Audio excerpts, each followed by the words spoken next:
Hello and welcome to Mabinda TV. So for now, I'd like to look at the elections in Uganda, the aftermath of the elections of Uganda, and right now I'm looking at the hiding of Bobi Wine. So Bobi Wine is not known where he has gone to. Bobi Wine whereabouts are not known. So where do you think Bobi Wine has gone? Of course, you have the Ugandan Chief of Defense Forces, Muhoozi Kanairugaba, who is Museveni's son, calling Bobi Wine a coward for hiding. So, of course, the military has been ransacking the home of Bobi Wine in trying to find out, in trying to arrest Bobi Wine. Bobi Wine could suffer the same fate as the opposition figure Kizza Besigye. And of course, in the election, you had Kizza Besigye endorsing Bobi Wine for the top seat. So now, basically, you have Muhoozi Kanairugaba basically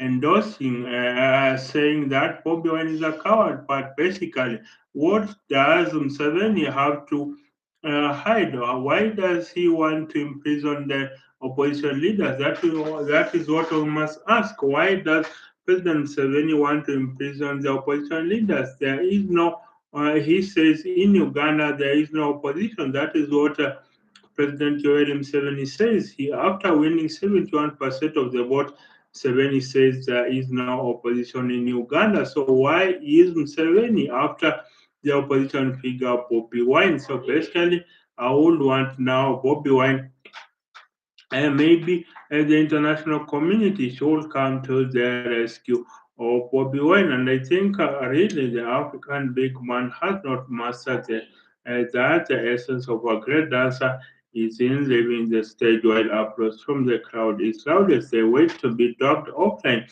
and maybe even that is the African big man waits to be dogged offline, to be dogged offstage, and when the crowd has stopped clapping or even left the auditorium altogether. So that's it about Bobi Wine. So basically, he is in hiding. So how then can we enhance a peaceful transfer in power? Remember, in America, the former president Ronald Reagan said that the peaceful transfer of power from one administration to another was simply a miracle. And I think Museveni wants to be a life president. Yoweri Museveni wants to be a life president. I don't think he will leave the seat until he's dead. So basically, he says that is your Museveni. If you want Ugandan presidency, then you go to the bush as he did. That's what he told Kizza Besigye, that if you want Ugandan presidency, then go to the bush as I did. That is what Yoweri Museveni was saying. But basically, there is no democracy in Uganda as in other countries in the region. There is no democracy. So basically, what we have is plural democracy. There is no liberal democracy. So basically, and that's what I think. And I think the Ugandan President Yoweri Museveni wants to be an African strongman. But I'm saying if you're going to be a dictator, then at least assure your people of economic prosperity.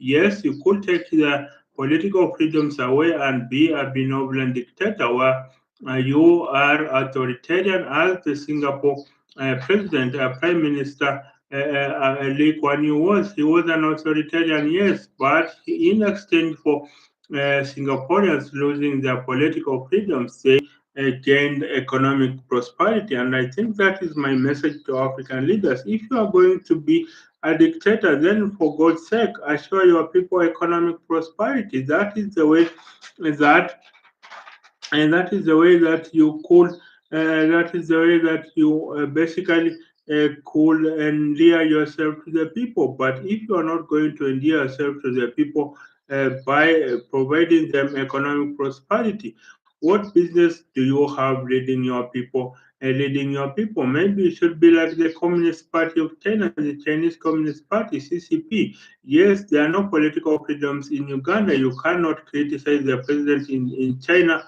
and get away with it. But in exchange for that, the Chinese Communist Party, lifted 500 million Chinese out of poverty, and the ruling party, the Chinese Communist Party, has about 90 million members. So basically, you can't see how many members elect to elect to our president. So I think maybe that's the question I would like to ask African leaders. Basically, I'm asking African leaders what if you're going to take political freedoms away from your people, then at least provide them with economic prosperity. That is the way that you could endear your people to the leader. And I think for Uganda's case, Yoweri Museveni, I will hope that he provides Ugandans with economic prosperity. President Museveni says he is surprised by the number of people, the number of Ugandans that have never touched a million shillings. That's what Yoweri Museveni says. He is surprised by the number of Ugandans that have never touched a million Ugandan shillings. That's about $200. So you can't see the dire poverty in Uganda. So basically, that poverty in Uganda is replicated in Museveni seeking his seventh term. So Museveni is going to seek another seventh term. That's going to rule. He's going to rule until 2031. But you can't be sure even up to 2031 he will still contest for the presidency. Just imagine a Cameroonian president Paul Biya is 92 years old and was re-elected. So by the time he's done with this term, he will be 97 years old. So that's the script that Museveni is playing by. And I think the essence of African leaders overstaying in power, when Museveni captured power in 1986, when President Yoweri Museveni captured power in 1986, he said that the problem with African leaders was overstaying in power. That's what Museveni said in 1986. That is the problem with African leaders is overstaying in power. But now the show is firmly on the other foot, and Museveni is a dictator that has run the country for now 40 years. So what more could Museveni do that he was not able to do in his 40 years in power? What more could Museveni do? Could he wants Uganda now to be a middle income country, but didn't he have the opportunity to make Uganda a middle income country? Didn't he have that opportunity in 1986 up to now? But then that's how African leaders rule. And I think by now, I say that the biggest problem of Africa is leadership. Africa rises and falls on leadership. We have poor leadership. We don't have efficient person governance that utilize resources optimally so that the people can prosper. We don't have such people, the efficient person governance that can that can optimally use resources optimally so that people can prosper. What we have in Uganda is basically what we have is in Uganda is in Africa is rulers that are interested in the trappings of power. So we have dictators who are rulers that are interested in the trappings of power, maybe hire and fire ministers, hire and get a salute from the military, get to ride in a limousine. That's what African leaders are attracted by, not serving their people, and that is why then Africa falls on leadership. So I would hope that basically what we need in Uganda, what we need in Africa is effective leadership that can solve deepest challenges. That's what we need, and I think if we are going to enact favorable policies, then Africa can indeed be that shining city on the hill. Africa can be that shining city on the hill. Just imagine, DR Congo alone is worth $30 trillion, and that is just one country in Africa. Just imagine the mineral wealth potential of DR Congo is $30 trillion. What of the mineral wealth potential of the whole of Africa, easily $500 trillion. So basically, Africa has the mineral resources.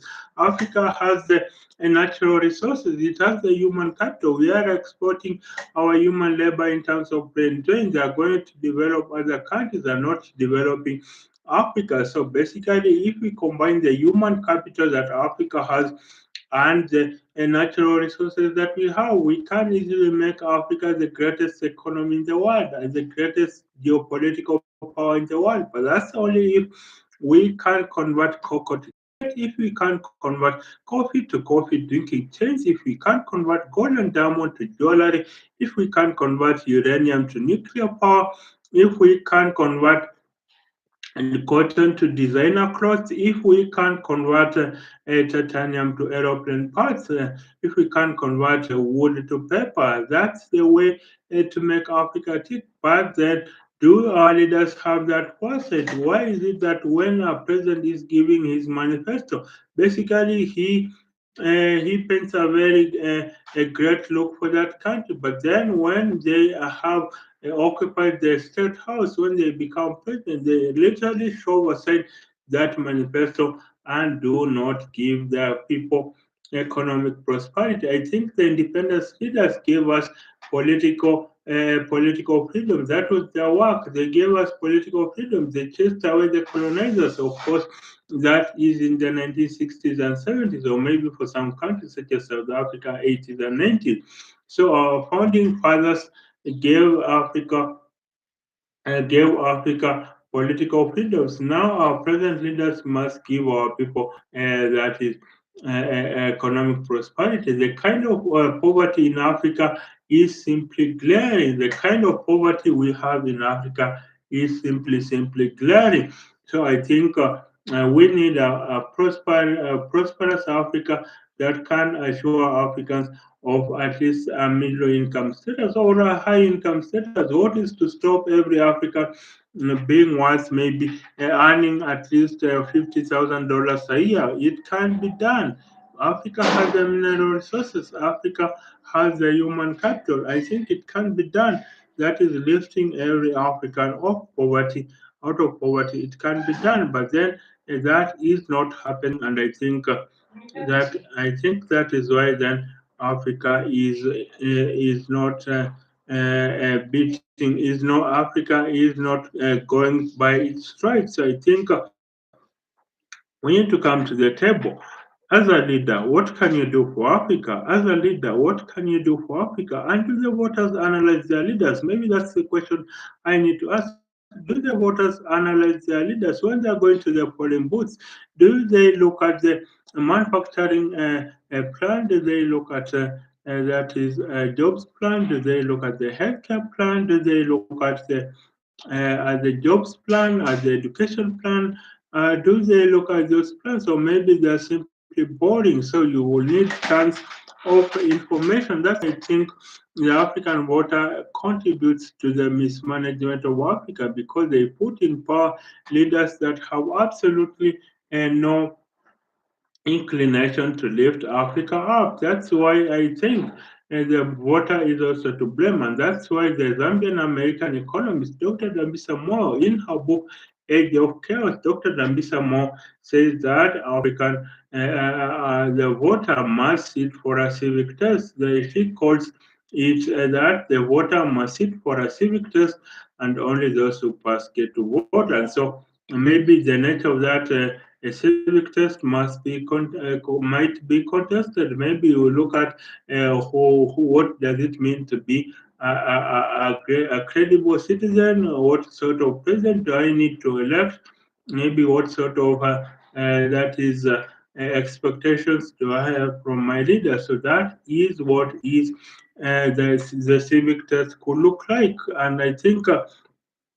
If we have voters that know what they want, then we'll not have this mismanagement in Africa. Right now, we are having leaders that right now we are having leaders that we are having leaders that have absolutely no inclination in developing their people. So basically, according to Dambisa Moit, it says what we have in Africa is mob anarchy, where the mistake of a majority basically the mistake of a majority basically makes the country go haywire. And I think in the United States, you have the founding fathers of the United States of America did not trust the voter to elect change. They did not trust the voter to bring about change. So they constituted the electoral college that shall elect the president. So of course now, in addition to the you don't need the popular vote in America to win the popular vote. You need basically the electoral college. You need at least 270 electoral delegates in order to be elected president. So they saw that the voter could not be trusted in electing a president. Of course, no other country has followed that system, so that shows you maybe they don't want it. But the founding fathers in America, so that they needed the electoral college to be able to elect the president. And maybe this is what we need to ask as Africans: can we trust the voter in Africa to elect sensible leaders? That's the question we need to ask ourselves in Africa. Do we trust the voter to elect a credible leader, to elect a credible president? The answer right now is no. We cannot trust the voter. The voting patterns of the university professor and his illiterate cousin are exactly the same. What is the surname of the electoral candidate? That's what it is basically. What is the surname of the electoral candidate? So if the electoral candidate has the same surname as us, then we vote them in. We assume that one of us. So we say, even if he is a thief, he comes from my tribe. So that's what ails democracy in Africa. We say, even if he is corrupt, but he is one of our own, it is our time to eat. Basically, and the tribe does not even benefit. It is the tribal elites that benefit. So basically, I think right now what we need in Africa is the voter to sit for a civic test, so that they can elect leaders that represent our highest of ideas. But I think when we are electing the school committee chairperson, we elect the best. When we are electing the wedding committee chairperson, we elect the best. When we are electing the burial committee chairperson, we elect the best. When we are electing when we are electing the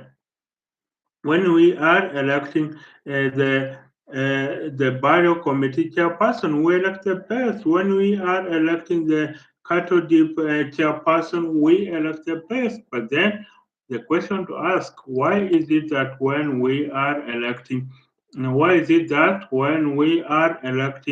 our president, when it comes to national leadership, why don't we look at those values? Why don't we look at the highest ideals of these leaders that we put into office? They say a leader is a reflection of you. They say that a leader is a reflection of the country populace, but I don't think that. I just think Africa's highest angels are buried deep within. They are the school committee chairperson, they are the cattle dip chairperson, they are the wedding committee chairperson, they are the burial committee chairperson. We elect the best in those positions. But when we are choosing national leaders, we simply don't take those values into account. And I think that is what is Africa.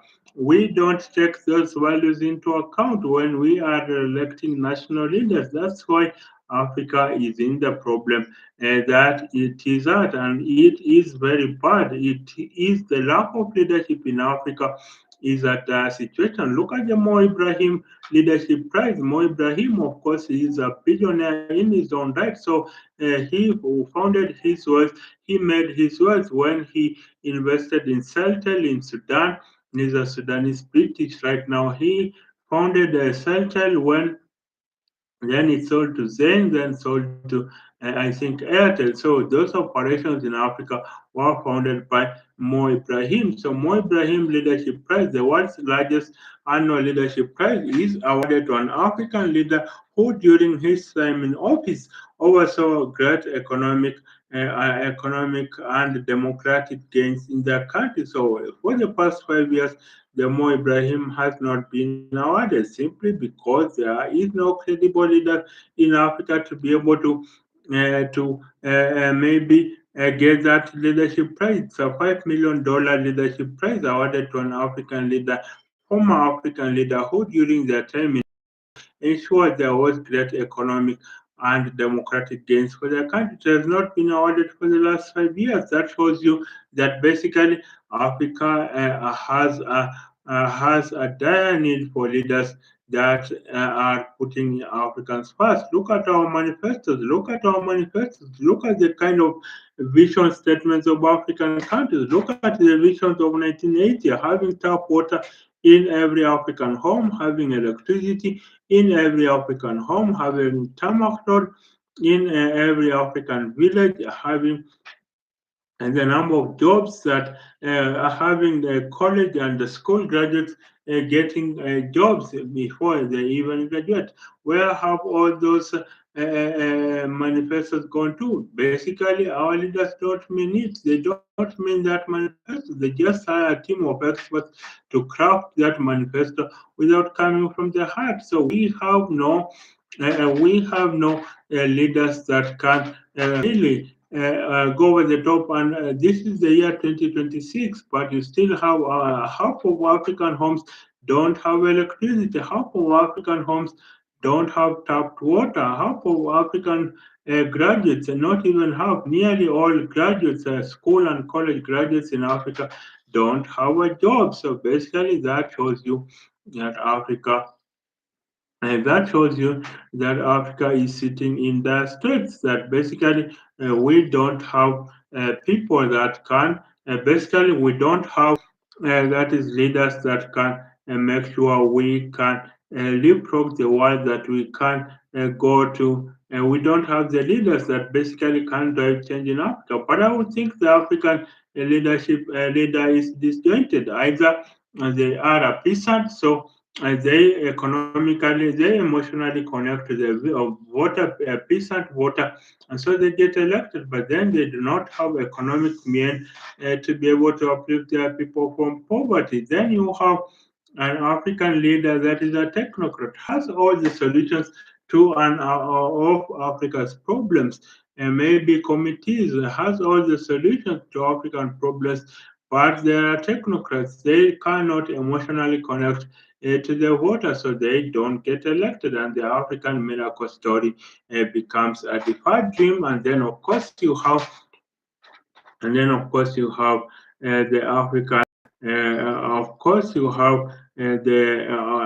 course you have that is the opposite polarity kind of a leader, the kind like Nyerere, the kind like Mandela, who treat the king and the peasant, they treat the peasant the same way they would treat a king. And of course, then of course, you have the having the economic man, the personality of a village peasant, and the economic man of a Wall Street power broker. So basically, that is the three-way African leader, but none of them gets elected. I would think that Africa has not elected a leader that is truly going to give Africa prosperity. I think to be a superpower, you need economic power, political power, and social cultural power. That is, to be a superpower, you need political power, economic power, and social cultural power. So basically, we have not had a leader who has developed all those three capabilities. That is to make Africa political power, economic power, and social cultural power. Maybe most of African presidents have just one of these three. Either they build up the arts, maybe music and other things, so that's soft power, or maybe they are economically they are prosperous, maybe like Ivory Coast in their days before the Civil War, or maybe the late John Pombe Magufuli or the late Mwai Kibaki of Kenya. So that's economic power, or maybe political power, the kind like Nelson Mandela, the kind like Kwame Nkrumah. But then, of course, if Africans elect leaders that have political power, economic power, and social cultural power, that's the only way Africa is going to be a superpower. So African leaders must endeavor to be able to have these three powers. For the United States, for a country such as the United States, it has all their leaders have all three powers. That's why you have political power by Washington, then economic power, that is Wall Street, and Silicon Valley, and then you have social cultural power, and that is Hollywood. So can Africa have all these three economic power, these three powers, and that is something that I would hope African countries really have. So if we elect leaders that have the political power, economic power, and social cultural power, that is the way we will make Africa to be great. I think Nyerere had two: political power and social cultural power. Mandela had two: political power and social cultural power. Kibaki of Kenya had one, that is economic power. Then, of course, you have Kwame Nkrumah of Ghana had political power, so that's one, but he did not have economic power. I think the power that has not been had by African leaders is economic power. So, how do we simply turn Africa into an economic power? Maybe that's the way we need to ask. I think Thomas Sankara is the leader that had economic power. So Thomas Sankara, you remember the foreign leader of Burkina Faso who led the country in the late 1980s. Thomas Sankara had the economic power. In his brief 4 years in power, there was a pharmacy and a clinic in every village in Burkina Faso. Thomas Sankara ensured that he traveled in a motorcade of just three or four motor vehicles, limousines, and of course you have he changed the name of the country, that is Burkina Faso, from Upper Water, meaning the land of upright people, and the land of honest people. That is what Burkina Faso means, and of course. He was assassinated by his friend and compatriot Blaise Compaoré, of course, at the behest of France. So that's how Thomas Sankara economic dream for Africa ended. Of course, some say he is Africa's Tavera. So basically, you had Thomas Sankara. So Thomas Sankara is the one who could have brought economic power to Africa. Then social cultural power, I think that goes to Steve Biko. Steve Biko, South Africa, he had a social consciousness, to be proud of black people, to be proud of black culture, to be proud of Africa way of life. That is Steve Biko. And then of course you have political power, and that of course goes to Kwame Nkrumah, who said, "Seek ye first the political kingdom, and everything else shall be added unto you." That's what Kwame Nkrumah said. That is, seek ye first the political power, and everything else shall be added unto you. So that is Kwame Nkrumah for you. So those are the three leaders I believe will have brought prosperity to Africa. I think economic power. You could also add Patrice Lumumba of. That is DR Congo. He was the first prime minister of Congo, and of course, in front of the Belgian colonizers, he asked why mineral resources were not benefiting his people of DR Congo.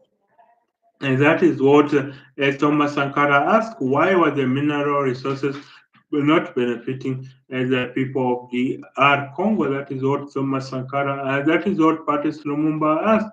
And for that question, he was assassinated by the Belgians, French, and the Americans for asking simply why the mineral resources in DR Congo were not benefiting his people. So, of course, he was assassinated and his body dismembered into 30 parts. It was only in 2021 that his teeth was brought back to DR Congo in order to be buried properly. So that was the teeth that was returned in 2021. So you can imagine that, and the leader that is for Africa, and then a leader that is for Africa, you can imagine that they are given the short end of the stick. And I think, basically, I think an African leader, basically, if the Western countries did not give us independence out of free will, that is what you must know. The Western countries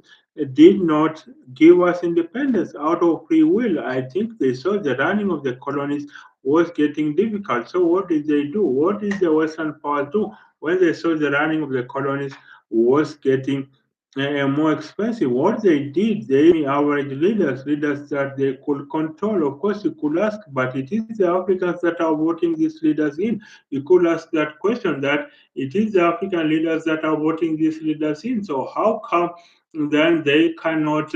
How come they cannot develop their people. But of course, they elected to have semi-average leaders, leaders that were just good enough to develop their people so that wealth freely flows to Western capitals. That is what the African leaders were supposed to do. That is to develop their countries so that they just enough so that wealth could really could freely flow to Western capitals, and that is what the semi-average leaders did. That is the likes of Daniel Arap Moi, the likes of Jomo Kenyatta, the likes of Azikiwe of Nigeria. So basically, that is what they did. They developed leaders, the Western power leaders that developed Africa just enough so that these leaders that developed Africa just enough so that they can develop and ensure that they work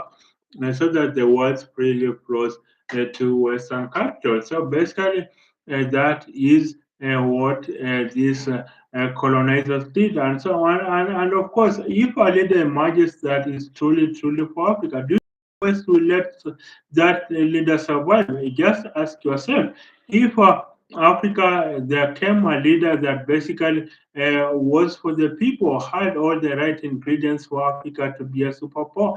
Do you think that leader will be let off the hook? No, they will be killed straight away. The revolution will amount to a naught. That is why I say for Africa, then we need a movement. We don't need a revolution in Africa, we need a movement. We don't need a revolution because when you chop off the head of the revolutionary, then Africa will basically the revolution will amount to naught. But then when you have a movement, the movement, of course, has a leader. But then even if the leader is killed or compromised, then the movement moves on because the movement moves on because it is fed from the ground up, and so it adapts, it mutates, it changes form, and so it is always going to be a movement. That is why Africa needs a movement. It does not need a revolution. A revolution is by one person, but a movement is from the ground up,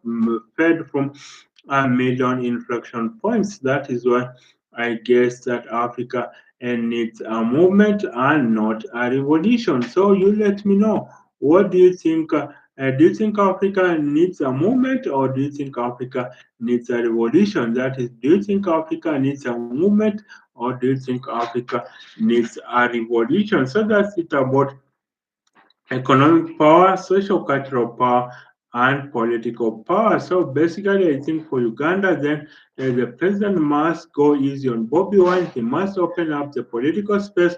It is not hereditary. Remember, when democracy is unchecked, it very quickly moves into an establishment and then, of course, an oligarchy and then a dictatorship and finally a monarchy. So, of course, you will have Yoweri Museveni as part the Queen of England ruled for that is 27 years. That's what for 72 years. That's what Yoweri Museveni last. But the Queen of England ruled for that is 70 years. So why are you castigating me for only ruling for 40 years? But then, of course, the Queen of England does not have absolute power. She is not the head of the government. The Prime Minister is the head of government in England. So maybe the Queen of England, that is Queen Elizabeth, she oversaw 14 prime ministers under her watch. That is 14 prime ministers.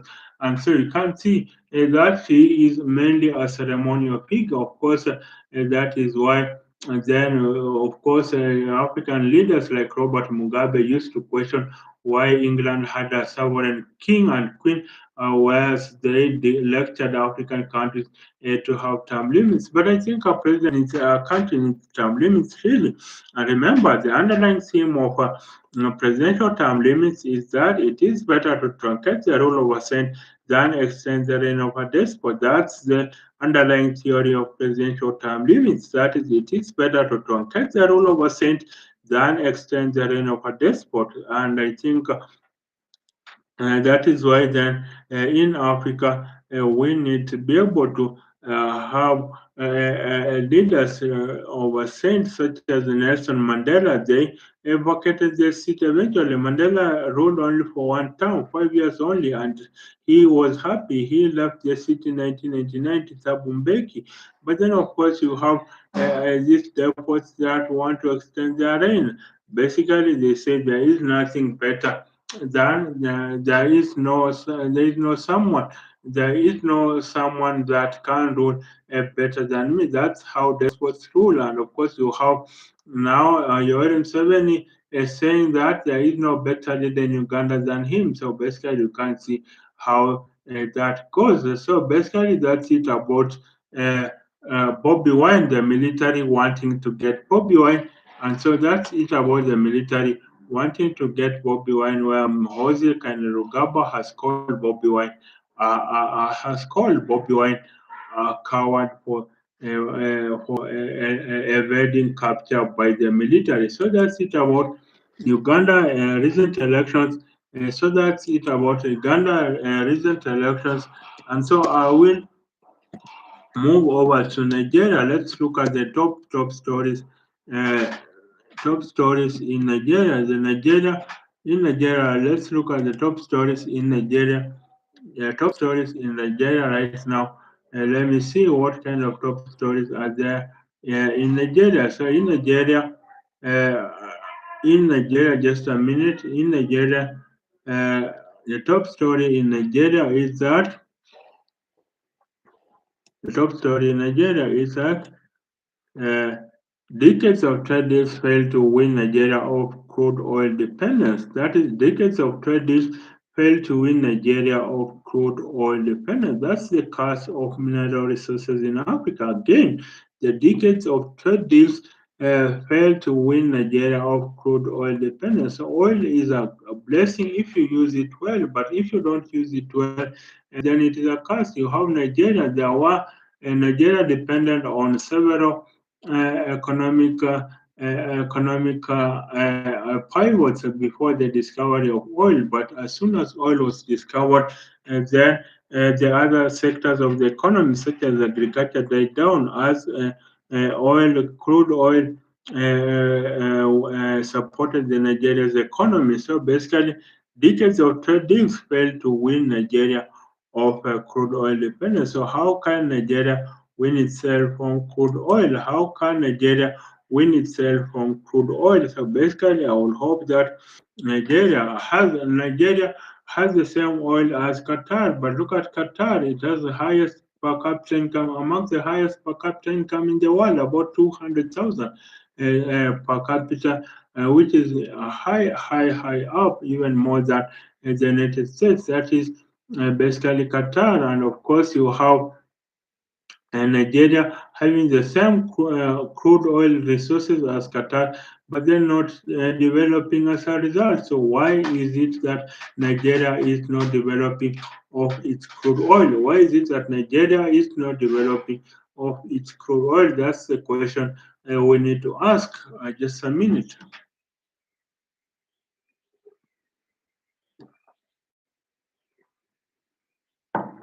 So why is Nigeria not developing of its crude oil? So basically, oil is a blessing, but for Africa, I think oil has been a curse, or mineral resources generally have been a curse because as soon as mineral resources are discovered in a country, what happens? You have as soon as mineral resources are discovered in a country, what happens? You have militias forming over a country becomes unstable, and then the Western multinationals are able to mine these mineral resources at next to nothing. That's the situation in DR Congo. That's the situation in Mozambique. That's the situation in Angola. So why can't Nigeria build refineries and then export that oil? So you find Nigeria exports crude oil and then imports the same oil as finished refined oil. So basically, I think that is something that we should be looking at. Why is Nigeria not able to refine mineral resources? Why are we not able to convert gold and diamond to jewelry, or maybe to to show up the foreign cash reserves? Why are we not able to value add? I think the president of Burkina Faso, of course, is a military junta. That is Ibrahim Traore. Is showing us that value addition pays. So, of course, you have that is Ibrahim Traore. He is you have Ibrahim Traore. So Ibrahim Traore is showing us that you can add value to mineral resources and it will be in good state. So of course he has built a tomato processing plant. Now they can export a finished tomato sauce and then of course Ibrahim Traore has a gold processing plant. I think they made about $3 billion in revenue from the gold reserves. Maybe with a question you need to ask, why is it that France has the fourth highest number of gold reserves, has the fourth highest number of gold reserves? That's what you need to ask yourself. Without having a single gold mine, that is, France has the fourth highest number of gold reserves. So basically, that shows you that these countries basically that shows you that these countries are ripping off Africa. And I think Ibrahim Traore is doing a good job in Burkina Faso, but of course, we must protect him, we must pray for him. He is doing a good job. That is Ibrahim Traore. But then we must pray for that leader because every day France is on his case. France wants to attack him. France wants to assassinate him, and every day we must pray for Ibrahim Traore so that he can continue enacting reforms in Burkina Faso, so that then, of course, someday he will be the leader of Africa, or maybe African youth are enemy African youth are attracted by the policies and the job that Ibrahim Traore is doing. So Ibrahim Traore in Burkina Faso, he is doing a great job, and I think, of course, he came to power through the military junta. But then, of course, what if democracy fails? That's what we must ask ourselves. What if democracy has failed in Burkina Faso? It has failed to bring dividends, economic dividends to their people. And that's why then we must pray for Abraham Traore. He wants to nationalize all mineral resources in Burkina Faso. And I think that's the way to go. That's the way that he is developing his people. So we need to pray for Ibrahim Traore so that then he can put Burkina Faso on the map. He is having a great time. He has 10 mega projects. Number one, so he has new roads. He has social housing. Number two, he has new roads. He has national airline.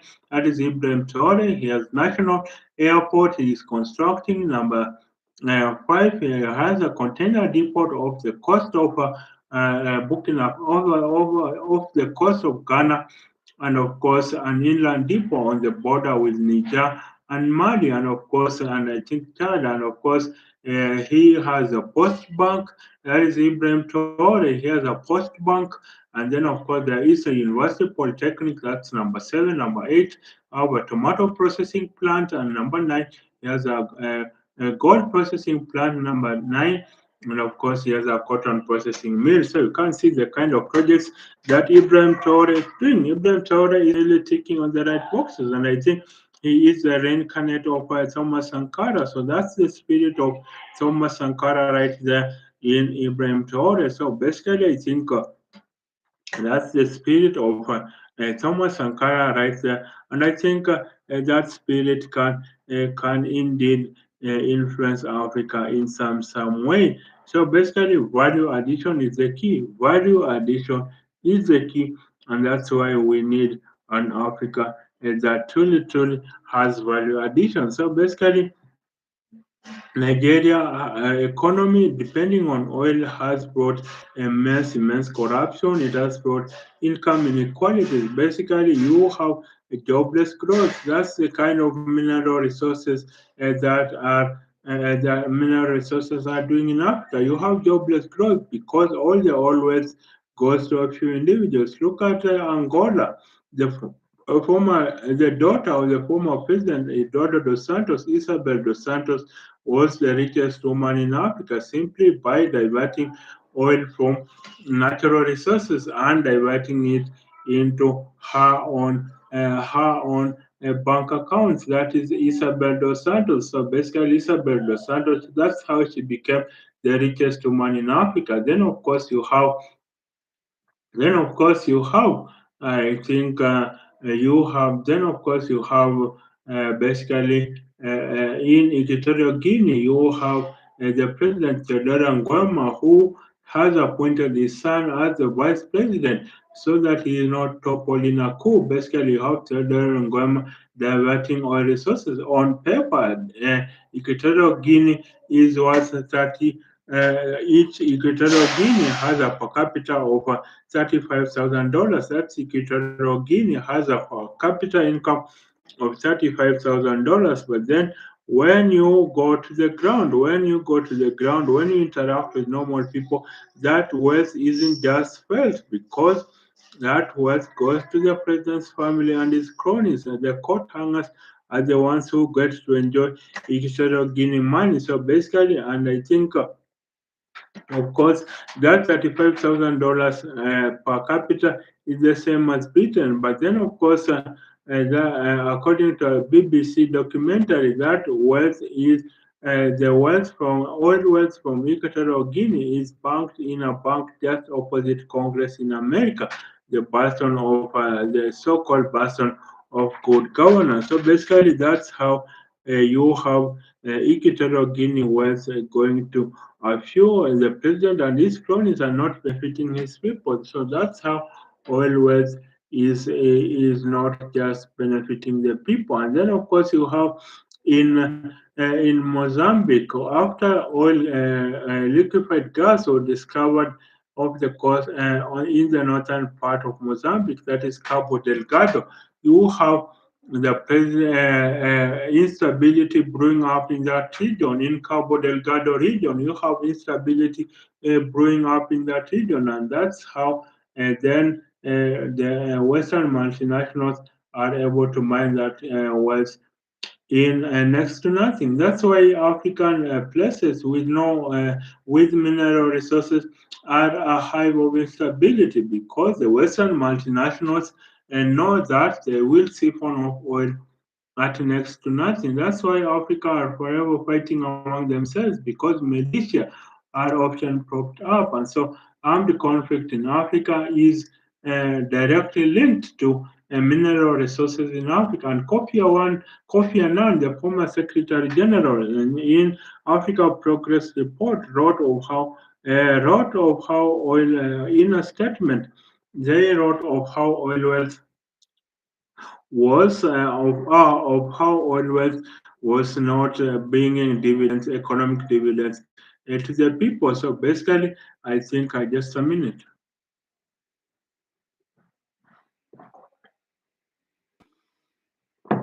I think the mineral resources of Africa they need to benefit the people of Africa. That's how Africa then can develop and be that shining city on the hill. If we don't use oil resources to develop Africa, then what will become of some time when what will become of the future of Africa? And I think that's what we need to ask ourselves. Oil is not mineral resources are not benefiting the people of Africa, and I think that's why then we need to sit down and ask ourselves if mineral resources will truly benefit the people in Africa. So that's it about the headline from the Guardian. Nigeria, decades of trade deal failed to win Nigeria of crude oil dependence. That is Nigeria. This is Good Morning Africa, where I'm looking at the top stories of the day in Africa. That is the decades of trade deals failed to win Nigeria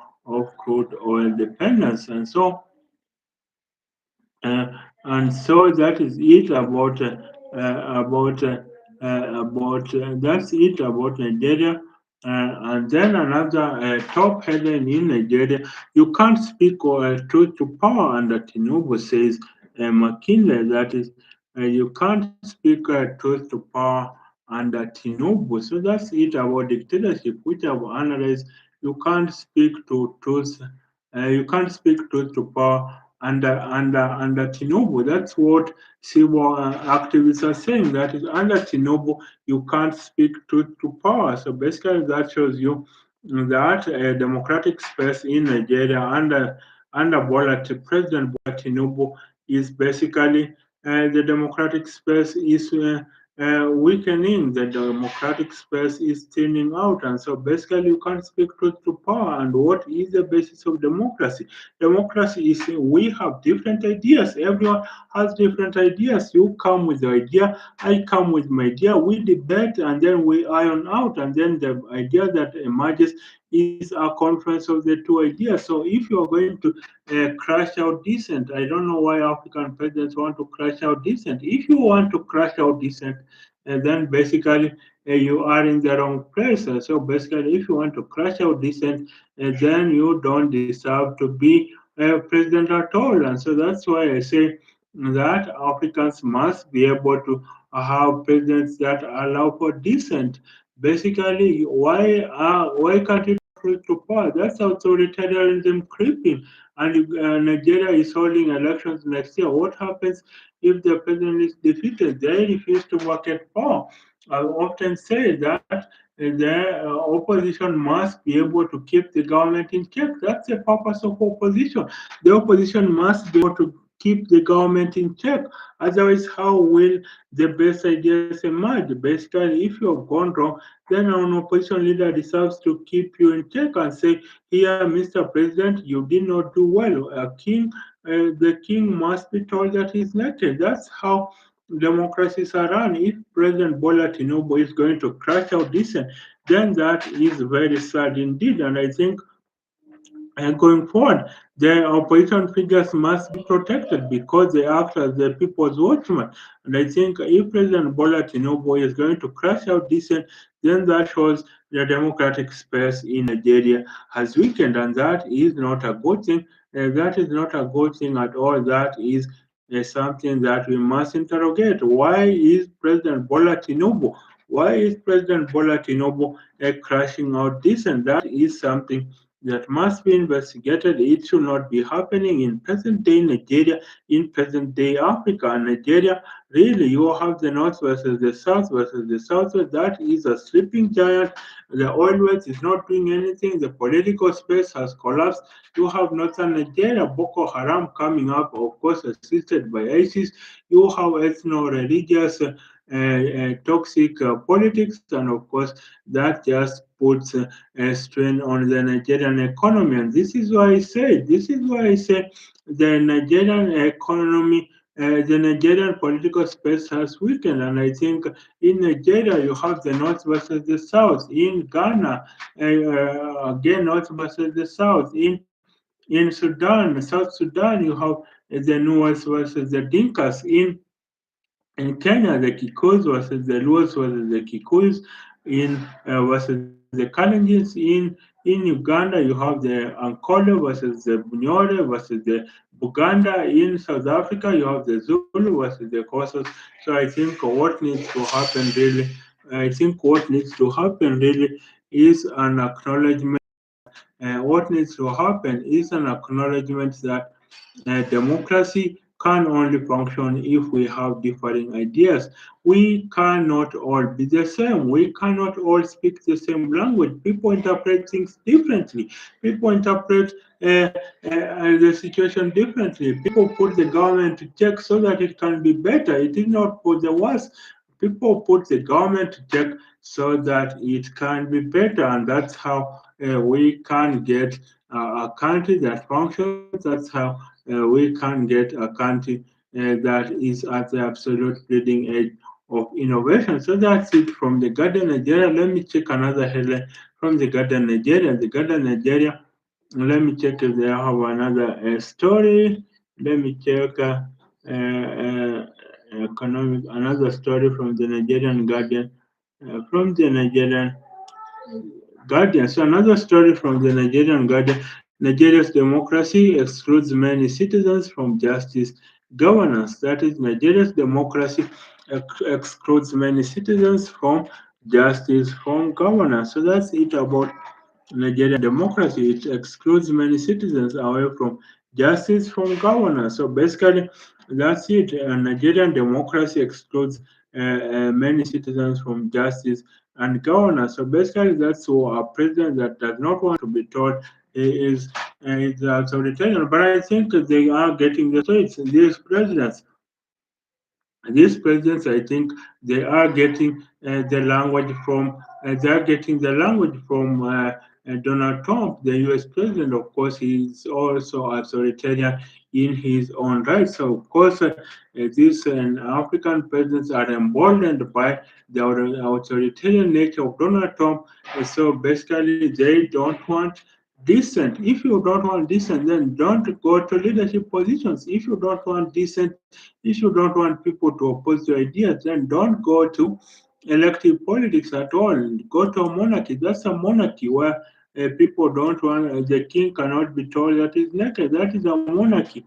And I think that is why people must allow for dissent. That is what why people must allow for must that's what people must allow for that's what people must allow for democracy to flourish. So let me look at another country. Let me look at the top headlines in Tanzania. Let me look at another headline in Tanzania. We just held its elections where the president got 98% of the vote. You can imagine when people got 98% of the vote. So basically, let me see this. Uh, let me see whether there is something here. In Citizen Tanzania, when young people help rebuild education, a nation moves forward.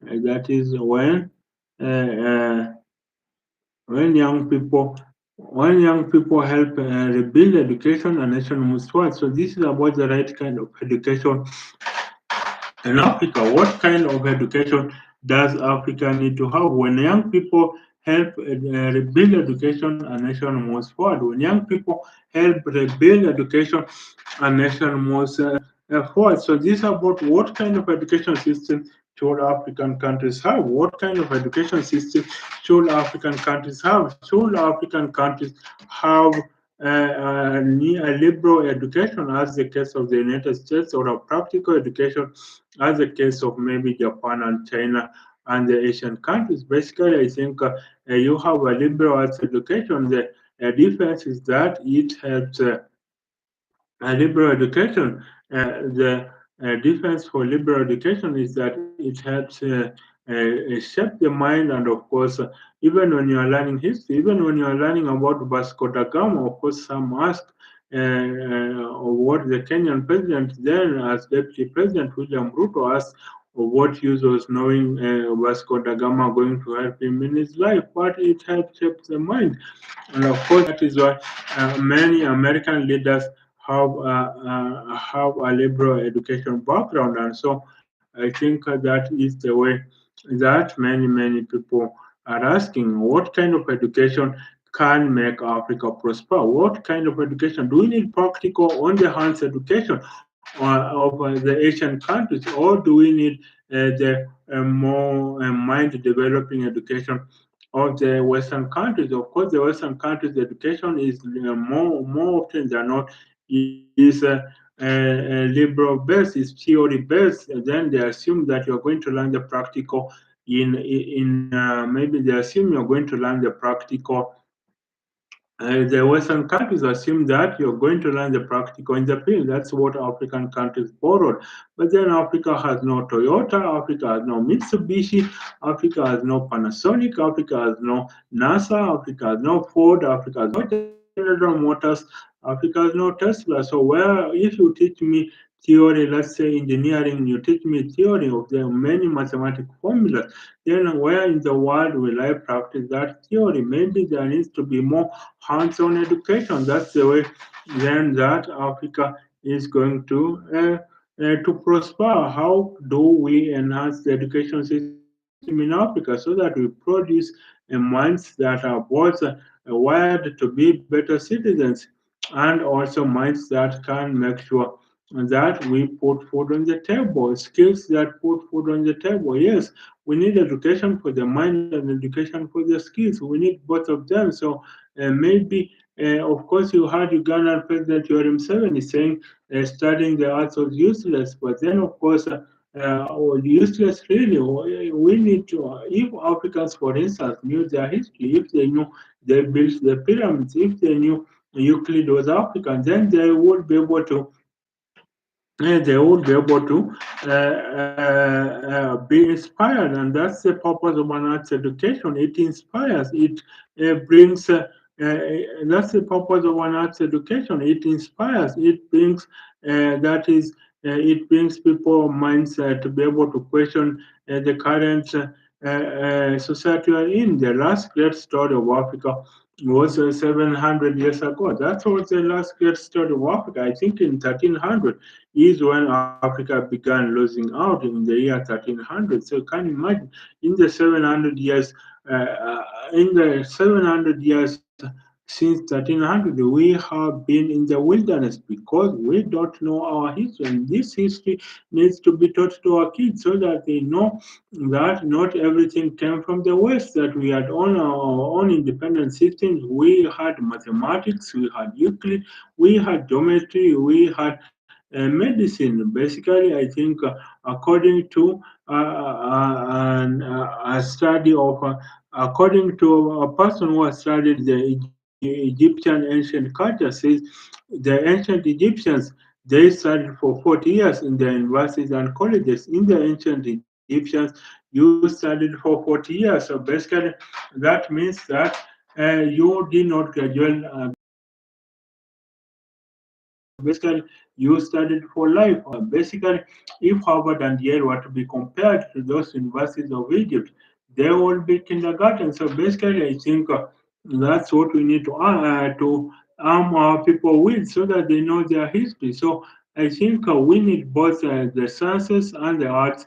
We need both STEM fields, and of course, we need both the STEM fields and we also need that is the skills-based education. So I think we can have a degree. You can have a degree in mathematics, for instance, a degree in electrical engineering, and a minor in history. Why not that? Or maybe a degree in history and a minor in mechanical engineering. That's how you train both for the skill and for the mind, and that's what we need. Of course, someone is going to ask, what is an English degree going to help me with? What is an history degree going to help me with? So I think that is very different, and I think you can see from the you can see from the American education system. Remember, you had the former president of Harvard, Lawrence Summers, who was fired for making sexist suggestions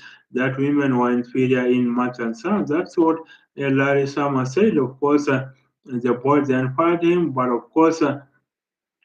He said, and I think the real reason why he was fired is because he wanted to shift Harvard's direction towards the STEM field, that is the sciences, mathematics, engineering, and technology. So basically, Larry Summers wanted to steer Harvard along that direction, along the STEM field. But of course, he was building a new campus in Alston, Cambridge, and of course, the professors did not like this, the history professors did not like this, and so they were rebelling, of course. And when the opportunity, when Larry Summers made those remarks, that is, women were inherently inferior in science and maths, that is when the stroke that broke the camel's neck, and that is why then Larry Summers was fired from his job at Harvard. And remember, he was replaced by an American historian, a professor of American history, and that is Q Post, is the one who replaced Larry Summers. So you can see that basically in America they value liberal arts education more than they value the liberal arts education. In America, they value the liberal arts education, and of course, a degree in anything, a degree in arts, I don't think is to be devalued. I don't think it is to be looked down upon, but to ensure that you can get a job even with a degree in arts. Look at the big four companies. Look at the big four auditing firms such as Deloitte, Instant, EY. Look at PwC. Look at KPMG. Look at the big consulting firms such as Boston Consulting Group. Look at the big consulting firms such as Boston Consulting Group, and maybe that is Boston Consulting Group, and BCG, and Bain and Capital, and of course the other one, BCC, which is the other one I'm quite forget. So look at the big four auditing firms. They usually take candidates from with even history degrees. So basically, that's why I'm telling you, a degree in arts is not to be shunned on. We need to develop for the mind, which a degree in the arts helps you, and also to develop for the skill, which a degree in a technical discipline helps you. So basically, that's it about that's it about that is it about now. Basically, that's it about now. So till the next time, I think. Let me just finish off. And I think a degree in arts is something that we should not be. A degree in the arts is something that we should not be refraining from. It helps. A degree in the arts really helps. And then, of course, how research is a refining part of value chain to boost income. So this is about research. And still on the value of education that Africans need research. What kind of research do you need to have? African countries are not setting aside money for research, and I think that's something that we must think of. African countries are not setting aside money for research, so our universities are just for teaching, not securing new knowledge. And I think this started with the structural adjustment programs of the 1990s, where African governments advised that university education was not good for the African people, but basic education. They urged African countries to concentrate on basic education and forget about higher education. So that is how African countries were urged, and so of course this then did not. This meant that African universities became just like elevated high school, where it was just teaching and no research. And so this is why I think we need to develop our research capabilities. We don't. Every country has their problems. Look at the way America chart of 60 international agencies, 60 UN agencies. America chart of funding to these agencies, and some of those agencies provided funds for African researchers. So we need to be able to we need to be able to have an Africa that truly have. We need to have an Africa that can enable research to take place, and of course, African governments are usually caught.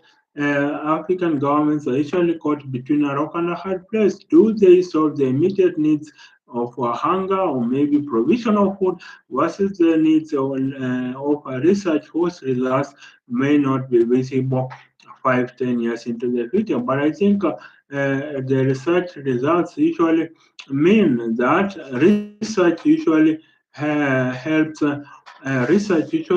is a good economic is a good economic investment in the long term. That is research. Look at that, something like the internet. Who knew the internet could be the engine of commerce that it is today? The internet basically was discovered in the 1940s and 50s, but of course, it really came to be used in the 1990s with the discovery of with the discovery of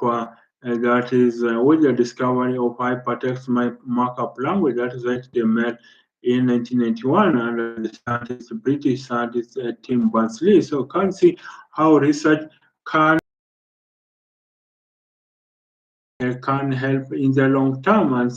And I think, of course, Tim Berners-Lee is of the European Center for Particle Physics, that is CERN, CERN. So basically, I would think that research helps in the long term, and it should research helps in the long term, and it should really be we should really be allocating at least 2% of our budgets to research. And I think you have the Pan African University, which they have set up, that is of Pan African University of that is the basic sciences will be at Jikot University in Kenya. The space sciences will be at the University of Cape Town in South Africa.